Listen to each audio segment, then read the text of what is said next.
thanks a million for doing this. First of all, I really appreciate you taking time out. This is a fun one. It's interesting as well because I've had Shane on as well, so I can see like if he's already bled into your persona, like if you've Yeah, if you've that's taken on. pretty cute. So I just listened to that just because when you reached out, when was that episode? That was like the day after The games, right? the This year? games. Yeah. Okay. Yeah, because so I met Shane probably in December of this year. That's the first time I ever met him. So obviously it's been 3 months now. So we've gotten to know each other pretty well. I'm sure you'll hear some of Shane coming out at some point. Yeah. He's like so. Yeah, we'll get on to him later on. We get on to how you end up working with him and stuff later on. But like, is do you drink coffee? Is coffee a big part of your day?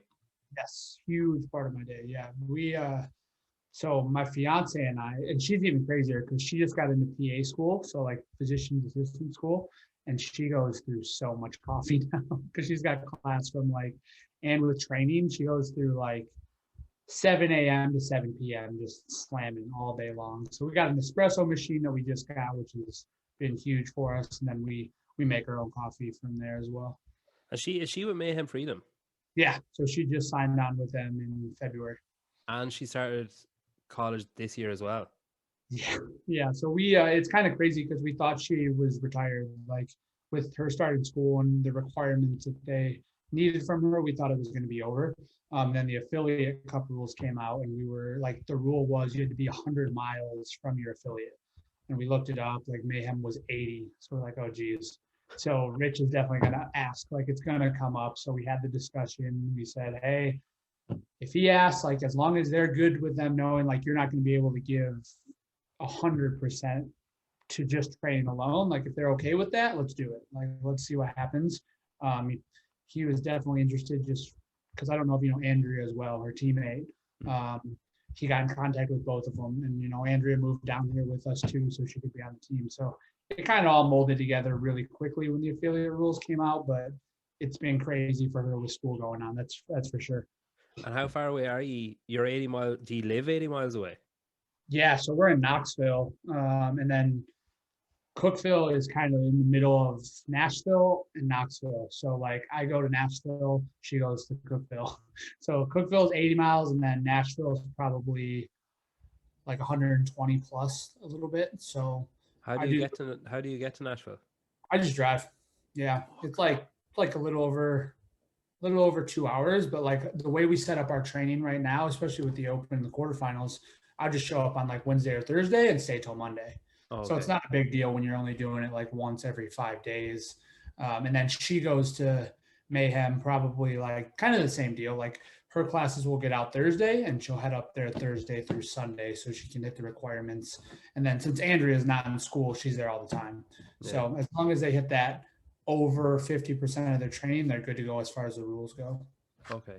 And yeah, do you just like bunk up with Street or someone then when you're down there, or do you Yeah. have like So two places?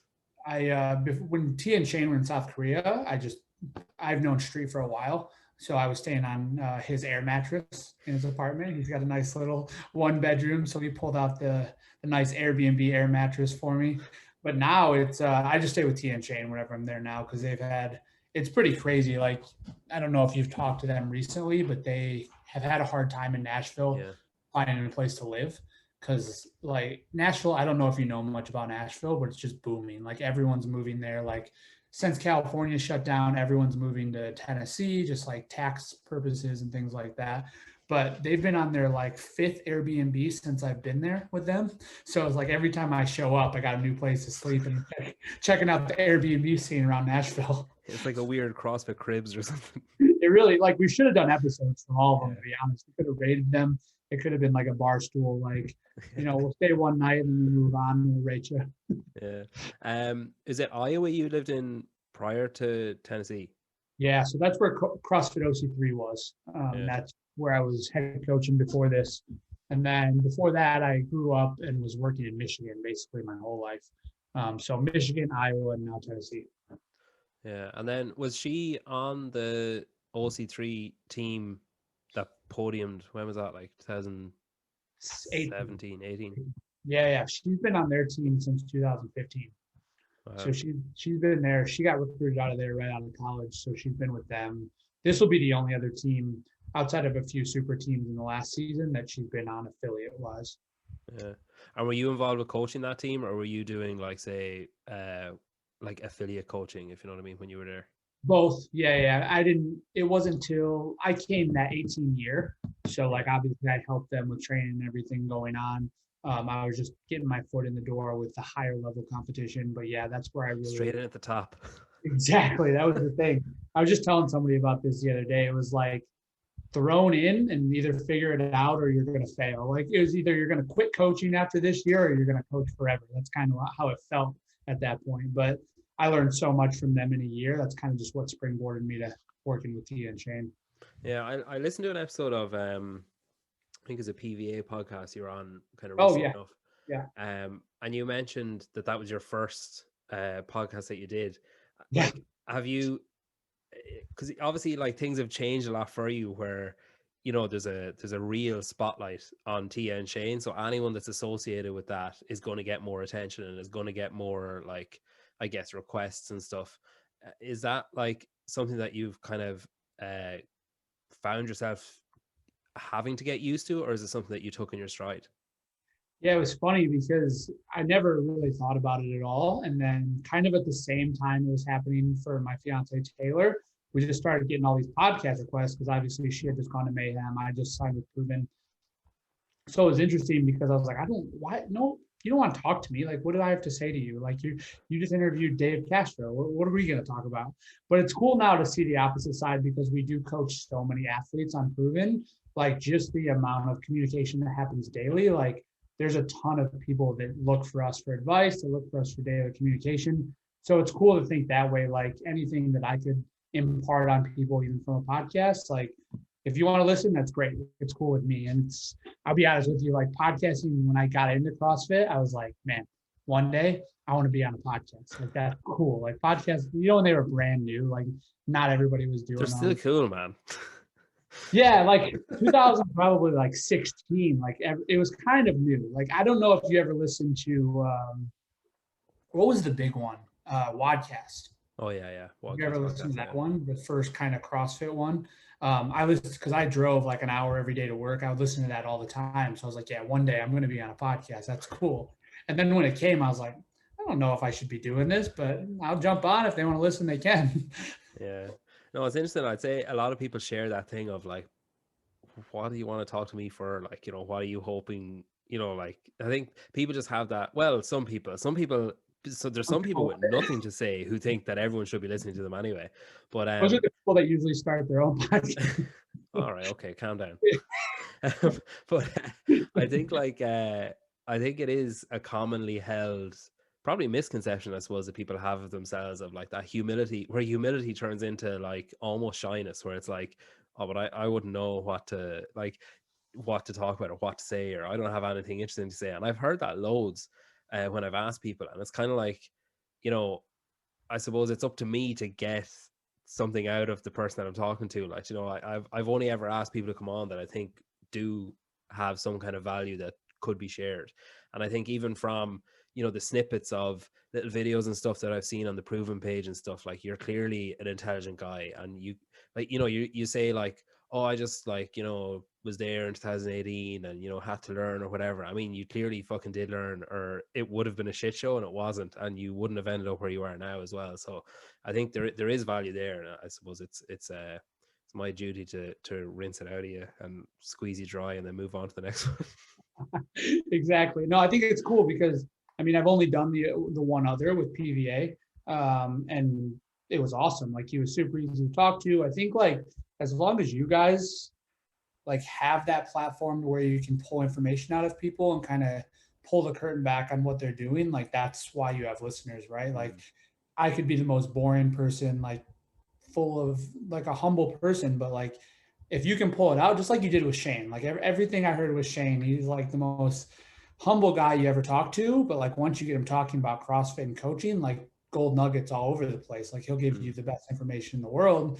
He just holds his cards close, which he should, but he also wants to tell people like, if you do this, this, and this, like you can get where you want to be. You just need that information. That's where you guys come in, which is cool. Yeah, he's a hard man to get to take a bit of praise, though. He doesn't like being told he does a good job. Just like you were talking about humility, man. That's the guy right there. Like every sentence you were talking to him, like, come on, man. Like take a little bit of credit for something. He's like, oh, I'm just there holding a piece of paper. I don't do anything. It's like, especially seeing now like how much work he does and like how much goes into our day-to-day operations. Like the man, he's where he is for a reason, and people know that, but like he just never talks about it, which is crazy. You started out, was it baseball was your first sport? Yeah, I played that in college. And you got injured at the finish up, is that right? Yeah, I was in my senior year, and that's when I tore my ACL. So like the ground was like a little frozen that day, and like cleat got stuck, knee went one way. Like it was a bad story because I went into the trainers and they're like, oh, it's a hyperextension. Like you'll be fine in 2 weeks. So my coach was like, all right, we got a back squat. Let's get in there. So I'm like back squatting for 2 weeks, like on this fully torn ACL, like basically thinking I'm just being a big wussy about it. Like, so I go back into the doctor and they're like, oh, it's not any better. We should maybe get an MRI. So we get an MRI and just fully torn. The whole thing's gone, just in half. So after that, like I finally got a little validation there. But after that, I had surgery. It was about an 8 months process. Like it was a pretty bad tear. And that's when I kind of got into more of the coaching side of things because I had to redshirt that whole season. So I jumped in as a coach and strength and conditioning wise. So I got kind of my feet wet on the exercise science there as well. And where, like, so I don't really know much about baseball other than it's basically rounders. Where were you, like, say, were you on like the precipice of like going pro, or like was that ever like on your horizon? Definitely not like what you would watch on TV or anything, right? Like not like major leagues, but I definitely had a goal to play afterwards because like in the States, there's like 3 levels of what you can play. And I guess you could look at it like soccer's big in Ireland, right? Like minor league. I don't know if you have minor league soccer there, but in the US, like there's minor league and major league. That's what I was hoping to get to, right? I never had a dream of like playing the MLB because I knew I wasn't that good, but that was kind of the goal. And that's the whole injury kind of threw that off. And that's how I got into CrossFit actually. And what was the road back from injury like? Like, was there, obviously there was physical things there where like I assume you probably made it worse as well by back squatting for like 2 weeks or whatever, but like was it like was psychologically, was there an like was it hard to wrap your head around the fact that your season was over? Was it hard to like build yourself back up, or was it hard to, obviously you said that you got involved in coaching, but was it hard to be around that kind of environment when you weren't able to really participate as much? Yeah, I think it was one of those things where while it was happening, it was brutal every day. And it seemed like it lasted 5 years while it was happening. Like taking independence away is really hard because you're so used to doing everything. You're a college kid, like you do everything on your own. You go wherever you want. Like for a while, like it was in the ice and the snow. So I couldn't really crutch around. Like I had to have somebody pick me up. Like I had to do car rides and things like that, which is hard when you're like, I hate to say it, but a independent male, right? Like you don't want anybody helping you with anything. But yeah, just like I said, like it felt like it lasted forever, but when I look back on it, it was such a short period of time, and what it led to CrossFit wise, what it led to coaching wise, like it's crazy to say, but I would do it all over again. You know what I mean? Like day to day, it gets tough, but the outcome of what happened afterwards was worth a tear times 3, right? Like it's what the outcome was something that I learned to deal with. And I think it helped me mentally the most because dealing with adversity in that situation led to mental focus and mental clarity in life, in coaching, as an athlete. Like every aspect of my life was changed because of that. So it seems like a small thing, but like to set you up for your future, I think it was huge. And then was competitive CrossFit ever on your radar? Like, was that something that you were aiming for when you got into it initially? That was the only reason I got into it, honestly. Like I got done with baseball, like we said, and I knew nothing was going to happen there, especially with having to take a year off. So I was like, let's get into CrossFit. Like 2016, you watch the games on ESPN, you watch all that. I was like, I want to do that. Like maybe that could be something I get into now. I like this a little bit. So I started going to a gym that was like an hour and 15 minutes away from my house. Like I just knew this guy. He was a teammate's cousin of mine. So every day of my life, I was driving an hour 15 just so I could try to like train like I used to in college, like for baseball, but for a new sport. Like, cause I knew what it'd take. Like we would be in the gym 4 to 5 hours, on the field 4 to 5 hours. Like I'll do what it takes. Like I have some time now after school. Let me see if I can be an athlete. So I was bad, like really bad. I was super out of shape, like pushing 275. Like I was fat after my injury too. So I was like, I thought you were going to say, the way you're building that up, I thought you were going to say, I was close, man. I was really good. No, nowhere near any level of like, and now knowing as a coach, like if somebody came in at my level, I'd be just like, dude, I hate to tell you, but it's just not going to happen. But thankfully this guy, like, he's like, yeah, let's try, let's just put in the work, put your best foot forward and just see what happens. And kind of like the ACL thing, I think all of that training, and even when I got into OC3 and was still trying to be an athlete, it led me to a better place as not only a coach, but mentally as well. Like, even though I didn't hit my goal of being a games athlete, it brought me to the whole atmosphere of the games competitive level. And that's why I'm coaching now. So it's like all of these little things lined up perfectly that even though my goal wasn't hit, like in the long run, it worked out to be a positive thing. And can you remember when you accepted then that it wasn't, that you wouldn't reach that level as an athlete and that maybe you should do it as a coach? Like, did you have a moment of realization, or was it just kind of like, did it just kind of trickle away a bit? And To be honest, man, it was recently. Like it was probably 8 months ago when we moved here, because like I made a couple sanctionals in the last couple of years. So like I thought, hey, I could do a little bit of this, like go to a terrible sanctional, could make it to the games. Who knows? There's so many these days, like they're letting anybody in. So before the restructuring and formatting, but then we moved and I quit coaching. I wasn't coaching at all. And then we moved to Tennessee and I got a job with a different company and was kind of just out of CrossFit in general. So like, yes, it was quit being an athlete, but it was also quit coaching. So it kind of just all fell off at once. And I just had to make that adjustment to where I've got a gym in the garage. Like I'm going to have to work out on lunchtime and that's all I have. So thankfully, like it sounds weird, but thankfully it was taken away from me and didn't have to be a choice. Like where I didn't have to sit down and say, well, I'm not making any money. I'm not going to go to the games. I need to find something else. There was something there that pushed me away, which I think was good in the long run. Just so I didn't have to make the decision myself. Because I think I probably would have let that carry on a little too long. What was the other job? P10 Performance, that company right behind me. So I still work for them too. We make supplements, kind of, is it?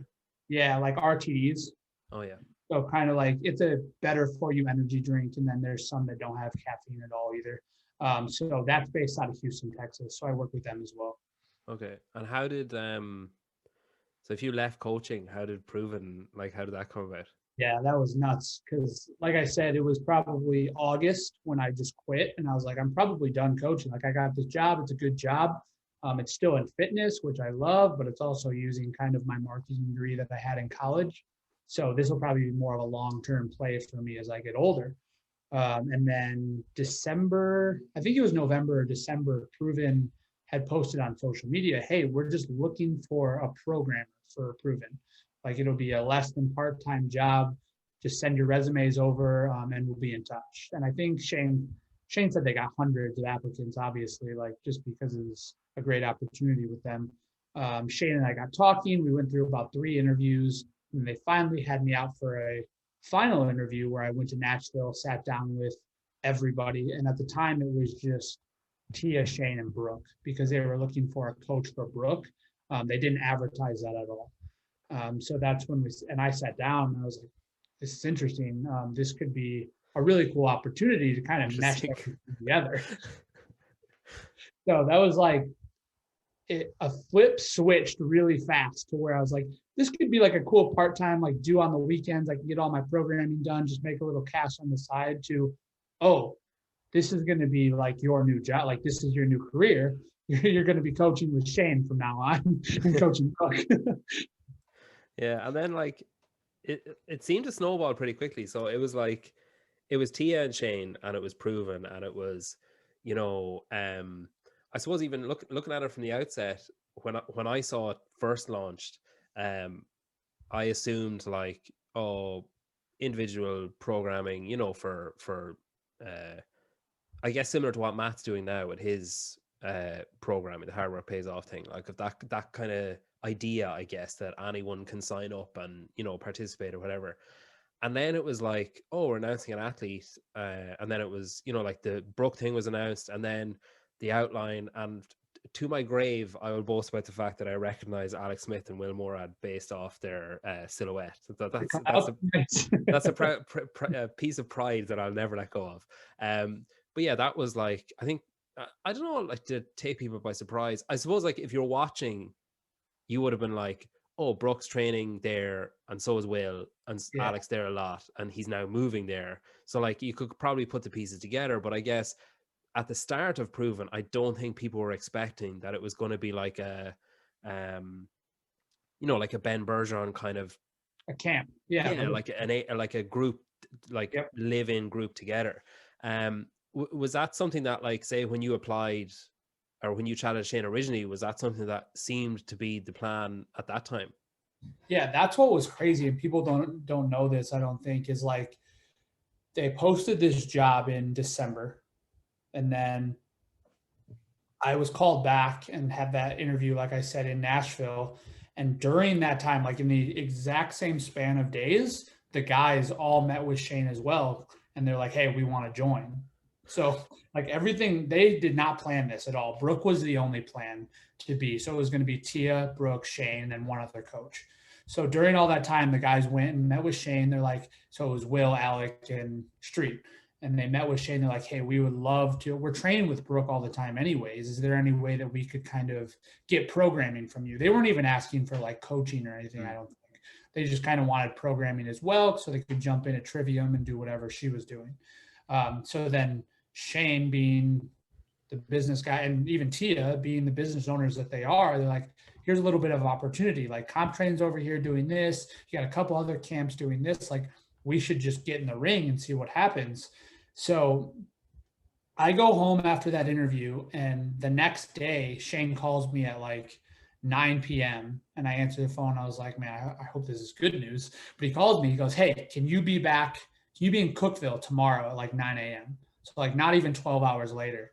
I was like, this is weird. Like, why didn't he just tell me on the phone what's going on? So I get there and he's like, all right, so some things have changed. We're bringing on the guys as well. So we're going to have now 5 athletes, and we're going to hire another coach too. So it's going to be 2 of you and then 5 athletes. So I was like, okay, I mean, that's great news. So where do we need to go from here? He's like, well, what we're going to do is we're going to hire you both. And then Tia and I we're leaving for South Korea tomorrow. And I was like, oh my gosh, like what? He's like, yeah, so we need to sort some things out because you guys will need to be in charge of the app. Like you're going to have to program everything. And then you're going to need to be in charge of these 4 athletes while we're in South Korea. So like we've known, and Dwight was the other coach. He lives in Colorado. So he couldn't just jump in the car and drive for another chat, right? So all of a sudden, Dwight and I are running Proven basically while these 2 just go to South Korea, and like I'll give it to them. They made good decisions, obviously, because everything's been gone so well since then.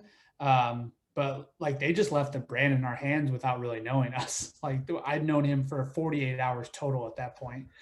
So like it worked out perfectly and everything's great and we're in a great spot. And I think it made us grow even more from that. But like at this point, things could have blown up. That's all I'm going to say. Like, because even like there's a time difference between the US and Korea. It was like 12 hours. Yeah. So we had to like set our alarm. I know that their internet was shit as well. Like, so it's not as if you could just Skype call them real quick and have a quick chat. You were more or less totally relying on like messages, pretty much. Yeah. What's the WhatsApp? So we were on WhatsApp all the time, and like they were in the first hotel for their quarantine, and like he couldn't even do a video chat because their internet was so bad.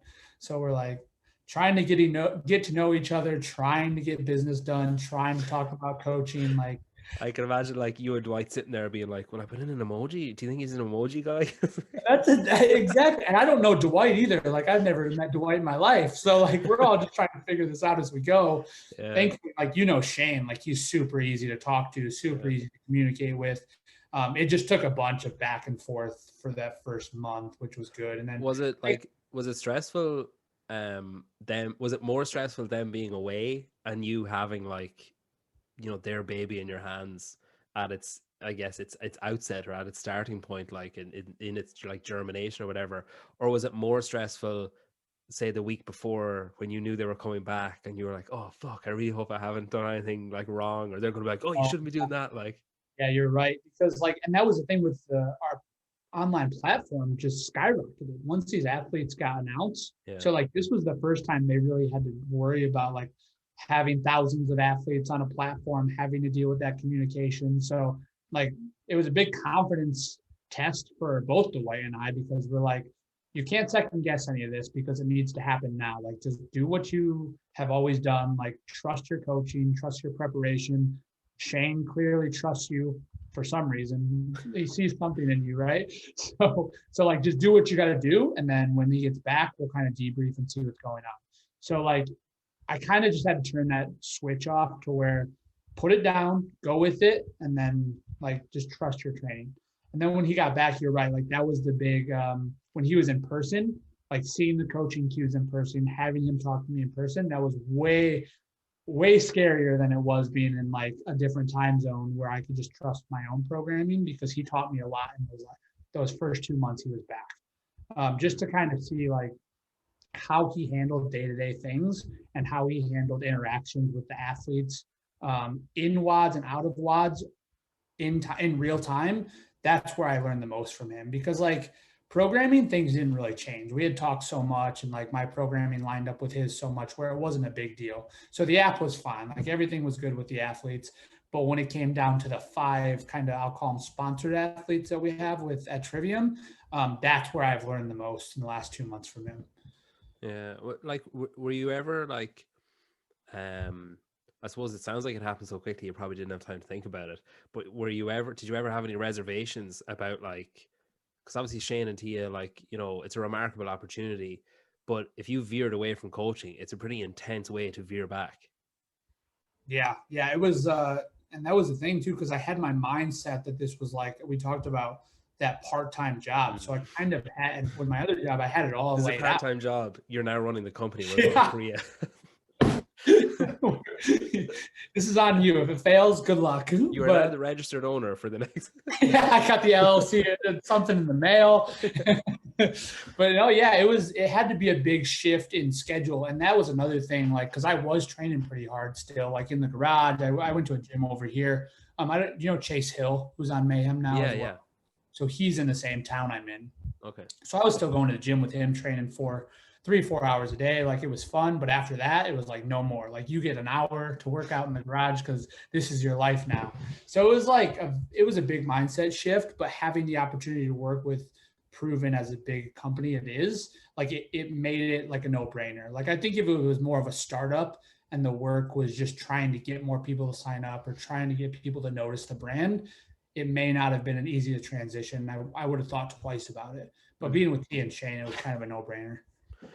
And then I heard, I don't know if this is true or not now, but I heard that the athletes, are, say those main 5 or whatever, are split into like male-female pairs rather than girls and guys, to kind of keep them, I guess, to stop them pushing too hard or like comparing themselves too much. Is that true?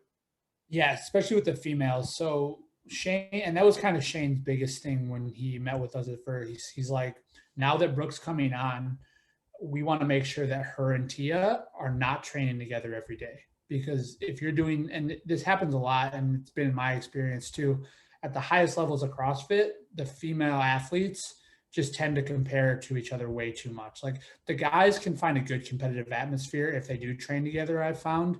But women just compare way too much. So like if they're doing the same WODs every single day, and I mean, we know who Tia is, right? Like Brooke will beat her on some things, but like the majority of the time, Tia is always going to be the one coming out on top. And that's just psychologically hard for any athlete.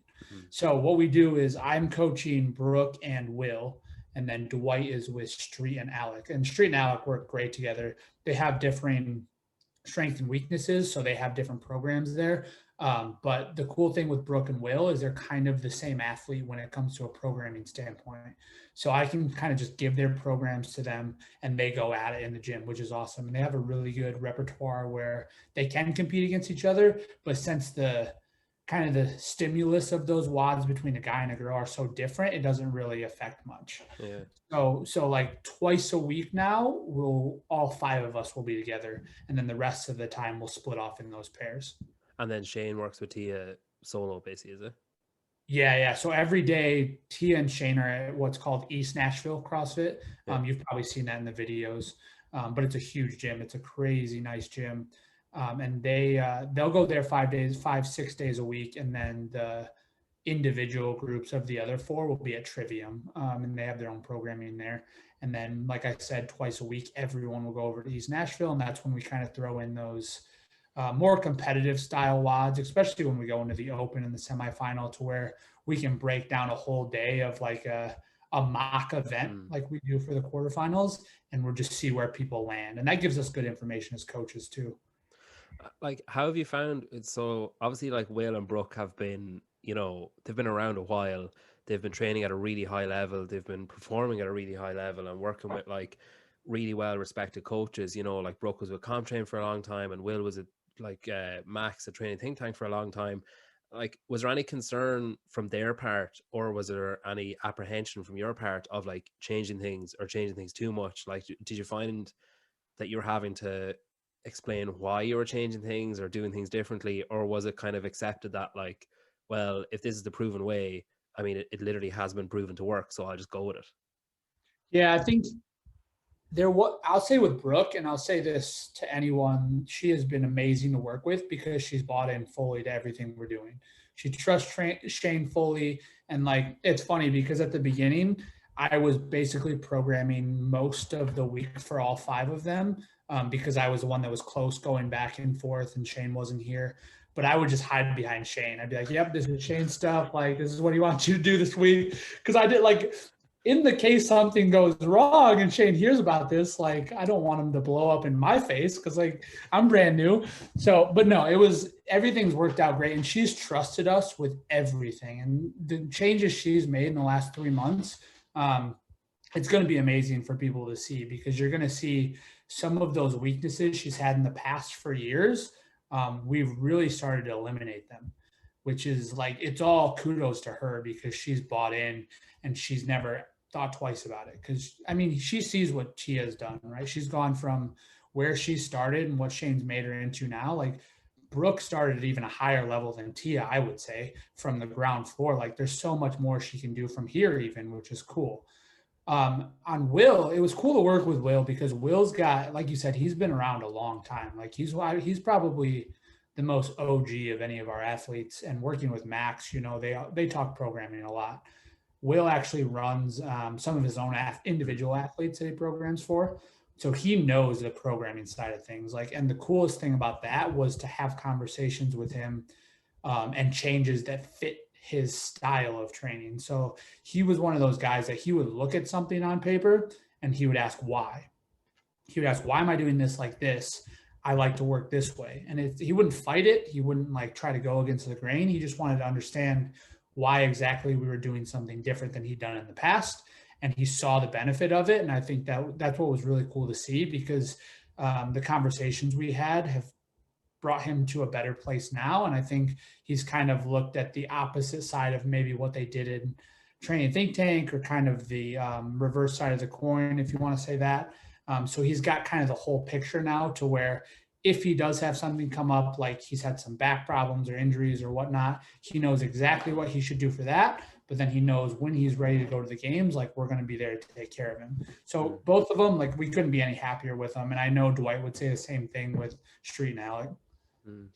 I saw some stories and posts, especially during the Open, where the proven team were up at one of Shane and Tia's many Airbnbs, and you were doing up like, tips and advice and stuff on whiteboards together, and you were it was like after the announcements, you were all kind of huddled around talking through, like, I guess for the proven at large community, we'll say, and then also, I suppose, specifically for the 5 as well. Is that type of collaboration of like really putting your heads together you know, in a genuine sense. Is that something that you've experienced before, or is it something that it seems to be more prevalent with Proven?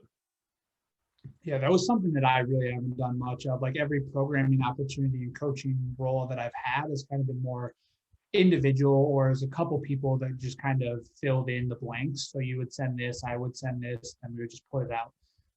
This is one of the coolest environments, even when I was in baseball as well, like that I've been in from a coaching standpoint. Just the other day, so we're programming for the Asian semifinal. Yeah. I think it's called the Asian Championships. We just basically, like you saw that whiteboard, we put it up and we said, hey, we've got a program for this event. Let's do it. So it was me, Dwight, and Shane. And we spent hours just putting together this full competition. And like, that was probably the most fun that I've had programming in the last 5 years. Because just hearing from other sides, like my brain was only going one way, like this should be this way. And then hearing differing opinions from these really smart coaches was really cool to kind of bounce ideas off. So I think we came up with like the greatest overall test, which is what you want in any CrossFit comp, right? Just like Dave would say, any day of the week. And I think that's what's cool, because like if you just would have given me that event to program alone, it would have looked way different than it is now. It probably would have had some holes. It would have been fine. Like no one would have questioned it. But it's even better now that we can collaborate and kind of bounce those ideas with each other, which was nice. Yeah, I suppose it must give you some level of confidence as well that like it's Shane who'll always be synonymous with Proven. Like he's like the face of the brand. So if anything goes really badly, you can just be like, oh, this guy insisted.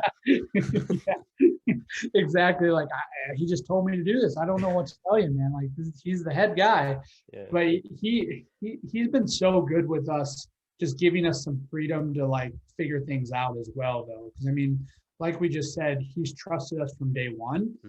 So there's never really been that self-conscious kind of double thinking about what we're doing. He's just said, hey, I want to hear why you think you're doing what you're doing, and let's try it. Like there's always room for improvement. And I think he's one of the first coaches that's never kind of pigeonholed himself into one box of thinking his way is the only right way. Yeah. Like he's learned so much. And that's why we talk about him being humble, and he has so much humility, because he learns every single day. Like he said it a couple of times on the podcast with you, I think. He said, if I'm the same coach in 5 years as I am now, I did something wrong. Yeah. Like I should be, even if I'm coaching the best athletes in the world, I still should be growing and evolving.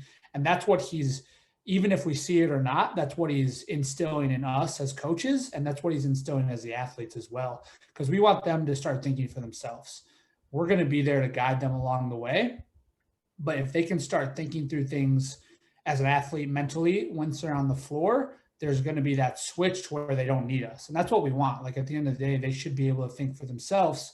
Like when you're at the games in Aromas and there's no coaches out there, like you got to make your own decisions. And that's what we want to be able to build in them as we go. Yeah.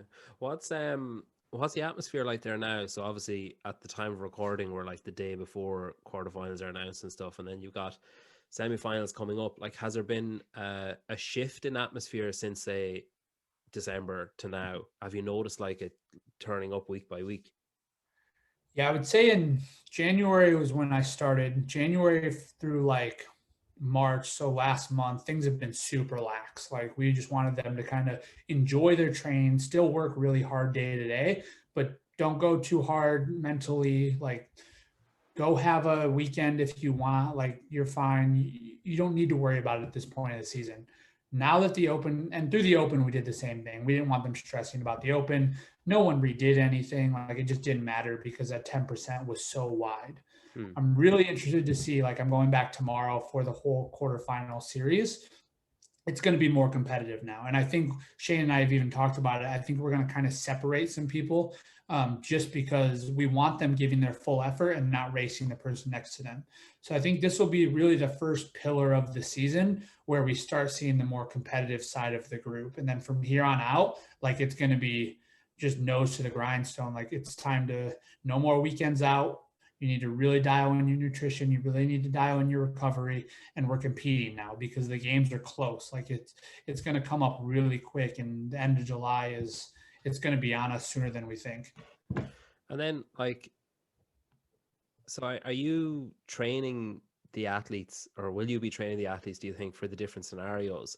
Like, say, will you be exposing them to that kind of heat style, everyone working at once in a lane beside you, and then those isolated ones where if it does go online, or if one of the semifinals goes online or something, that they're used to both scenarios? Or are you kind of putting them in that scenario, like you mentioned with aromas, where you're giving them the information that they need and hoping that they make the right decisions themselves?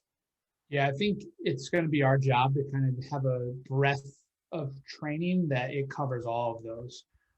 Just because where we're at now in the world, like we have no idea what's going to happen. We're obviously planning on being in Madison with a full crowd, full capacity. That's what we've heard, and that's what we're going to plan on ultimately. But we're also going to throw them in some elements to where once it starts getting warmer out, and once it starts getting to the point where we can do trail runs and we can do more of the game style workouts. We'll do some individual, we'll do some together, but we need to be prepared for whatever gets thrown at us. I think as far as the online scenario goes, I think they're training daily. Just they're fine. Like they're all going to be great if it does go online, to where they work so hard day in and day out, and they have all of their mechanisms, like we'll talk about camera and things like that. Like they're good to go. They're all professionals in that aspect. So we probably won't spend much time as far as that goes. But with the game style training, we'll hit both areas. Like we'll be hitting individually, and then like I said, a couple times a week, all five of them will be together, where it'll be more of a simulation to where, all right, this is game day. Let's come up with a game plan with your coach, and then let's go at it and then adjust from there and figure out what we need to do.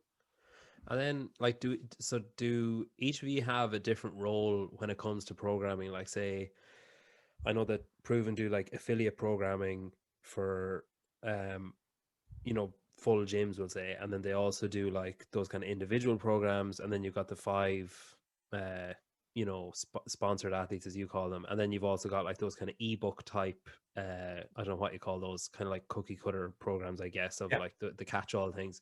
Like, is that all shared together the same way as, like, say, programming for the Asian Championships is, or do you kind of wear different hats on different days? Yeah, so day to day during the week, how that's broken down. I don't know if you know Will Kearney in Australia. He's one of our other Yeah. coaches. He's been with T and Shane for years. Like they grew up with him in an affiliate and they've known him for a while. He programs for the fitness track. So that's kind of your hour a day, hour and a half a day, lower volume for anybody program. And then Dwight is in charge of the affiliate programming. So he does that alone. And then I'm in charge of the compete track.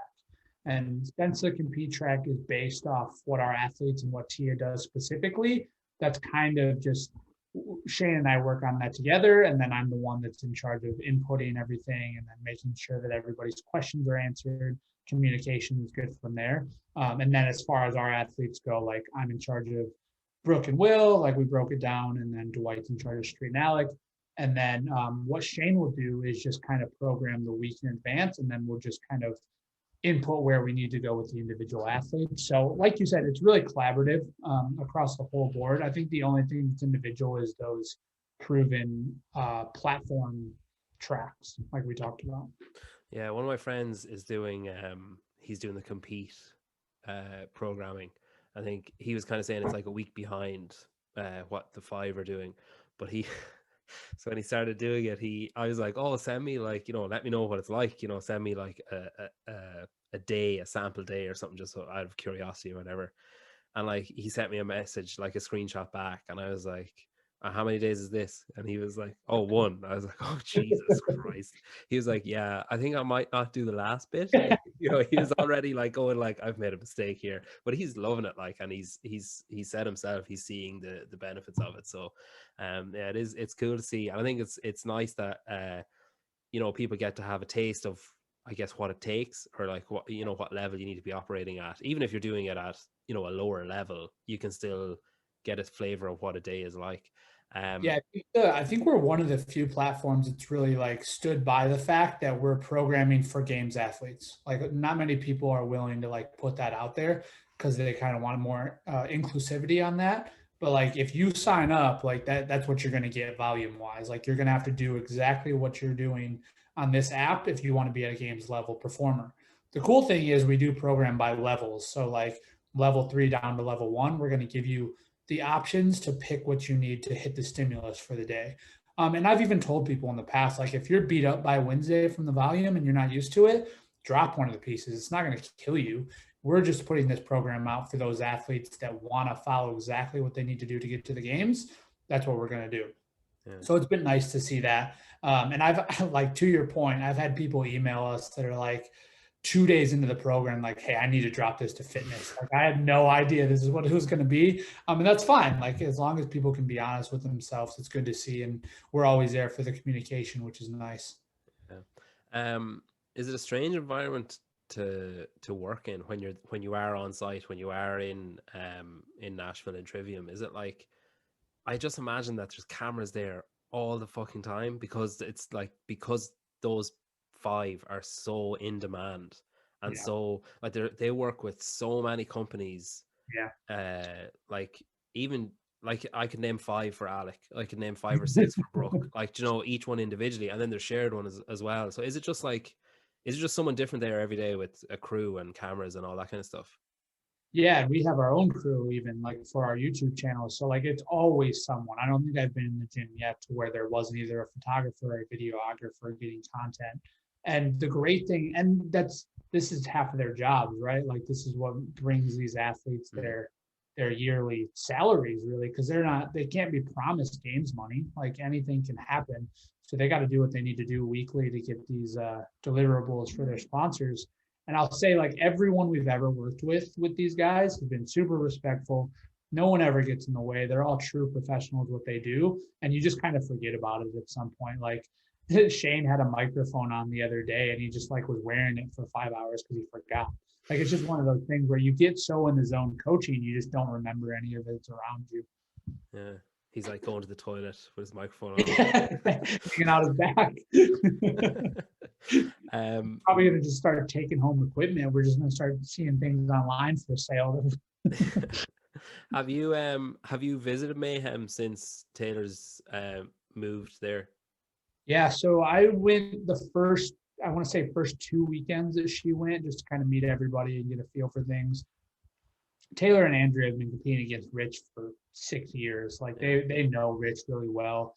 But that was our first time any of us have been to Mayhem. So it was cool to see that crew there, kind of go to the barn and do the Rich thing that you kind of always want to do when you grow up, right? Like when you start CrossFit, you see the barn and you want to go hang out there. So it was cool. Like they've been all really welcoming. Shane and Tia, like, great relationship with Mayhem and Rich. So it's just one big cool community in Tennessee right now, fitness wise. So it's cool to see how it's growing. People are kind of reaching out in more of a business way. Like Mayhem's got their own thing, Proven's got their own thing, but everybody's great. Yeah, I'd say you're shitting it though when like you saw Rich start and walk towards you to introduce himself. Like that must be like, I know you say like, oh, it's great, it's so exciting, it's something you always want to do, but like my bowels would fall out through my ass. The cool thing with Rich, man, is they have that good dudes company, right? Like he's just a good dude. Yeah. Like I think the first time I was there, I had on like a Notre Dame shirt because a lot of my family is fans. And we talked about college football for like an hour while we were working out. Like he just wants to be like hanging out, working out, talking about sports. So he's just one of those cool guys where I don't think you see this as much in other professional sports because the egos are so big, but big time CrossFitters, at least in my experience, they're just like, they know what it takes to be there and they just want to be part of the community. And like, yeah, Rich gets bombarded all the time with media and things like that. So I think when you can kind of just talk and chill and hang out, like that's what he likes. So it's been cool to kind of see the other side of the games with, especially at Mayhem. How far along are you into programming for Asia? I think we're done. Yeah, we are done. I think all we have to do is get the approval from them, but all the workouts are done. So we're good to go there. I think that's the second weekend of semifinals. I can't remember the date, but it's the second weekend, I think. Is this like, have you gone through the process of showing the workouts to HQ, or is that the competition's responsibility? Yeah, I think that's on them. Shane would have a better answer, but we finished our end. We've sent it to them. So I think they just have to get it approved, make sure the floor plan looks good. But they sent us, HQ sent out like a list of everything we needed to include. So we made sure to hit all those as we went. Yeah. Okay, well look, we'll finish with a quick fire. All right, let's do it. So snatch or clean? Snatch. You're a lot faster than Shane. Jesus, he deliberated over every question. It was like I was asking him to murder someone. No, but I don't know. Just never mind. Deadlift or squat? Deadlift. Bike or row? Bike. Baseball or CrossFit? Baseball. Much easier. Ski or run? Oh, like ski erg? Yeah. Oh, ski. Running's terrible. I asked Castor that yesterday, and he proclaimed that the skier was a stupid machine. Really? Yeah, that's why we never see it at events. Okay, that's interesting. Yeah, he said. I wondered why that just never comes up. So I was like, oh, will there ever be a different machine in the open? Like, is it always just going to be a rower? And I assume it's just because you it's safe to assume every gym has one or could get one or whatever. So I assume that's why. But he was like, it doesn't even make sense. Like, he's like, skier doesn't make sense. He was like, if you're doing cross country skiing, what did he say? It's all like from here, from hip. Yeah. It's only like, whatever, 4 inches of resistance or whatever. Whereas he was like, with the skier, like it starts up high or whatever, it's like a ball slam kind of. It's just funny, like how he's very passionate about this. Yeah, he's a good man for sound bites. Like he gives you great one. I always wondered, like, if we're going to see a biker, I could definitely see that. Just be it's the same availability as a rower at this point for gyms. So yeah, you assume the same with assault bike. I suppose the only thing with assault bike is some people might have an echo, and then you're kind of they're so different. Like the other thing with assault bikes is because it's an open fan. If you're at altitude, the times are crazy different. Oh, okay. Cool thing with C2 is because it's a closed loop fan. None of that affects it. Oh, I never thought of that. Yeah, I did hear Fraser say before that if you have one of the blades on the fan is bent slightly, it totally changes like your output. Where he said that he was on a bike beside Tia before on like, I don't know, I assume it was a Rogue bike because he like works at Rogue, but he was saying that no, it actually was an assault bike, and he was saying that was the downside of it. And he was saying that the two of them were like, he was like, I'm going to absolutely destroy her in this workout. And then she got off the bike way before him and he couldn't figure out what was going on like that. Yeah, it seems like that even like the version 1 to the version 2, like there's a lot of discrepancies in assault bikes for sure. Yeah. Tennessee or Iowa? Oh, Tennessee. Tennessee weather is beautiful. Brooke or Will? No, am I joking? I asked Will Street or Alec, and he wouldn't answer, so I just continued on that trend. Listen, thanks a million for coming on. I really appreciate it. That was great fun. I think there's a lot there for people as well, and I think like anyone who has any interest in the sport knows that there's something exciting building in Tennessee with Proven, and I think it's exciting for you to be a part of it, and I'm glad it's working out for you. And I think as well, it's like, having spoken to you, it's exciting now to think of those, I suppose the 4 of the 5, like Tia's always, I guess she's made her way to the top and she stayed there. But the 4 of the 5 who've always been on the precipice, like they've almost been there and they've almost had that moment. And I think it's exciting to see what the 3 of you guys can do with them this year. I think that's, a lot of people have one eye on that for sure. Yeah, the quarterfinals are going to be kind of that coming out party, I think, since the Open didn't mean much. I think people are going to finally get on the radar here that we're doing something special, and then the rest of the season will be awesome to see, especially at the games. Cool. Well, best luck at everything. Yeah, I'll be keeping an eye, so we'll stay in touch. But thanks, and enjoy the rest of your day. I appreciate you having me, man. This was fun.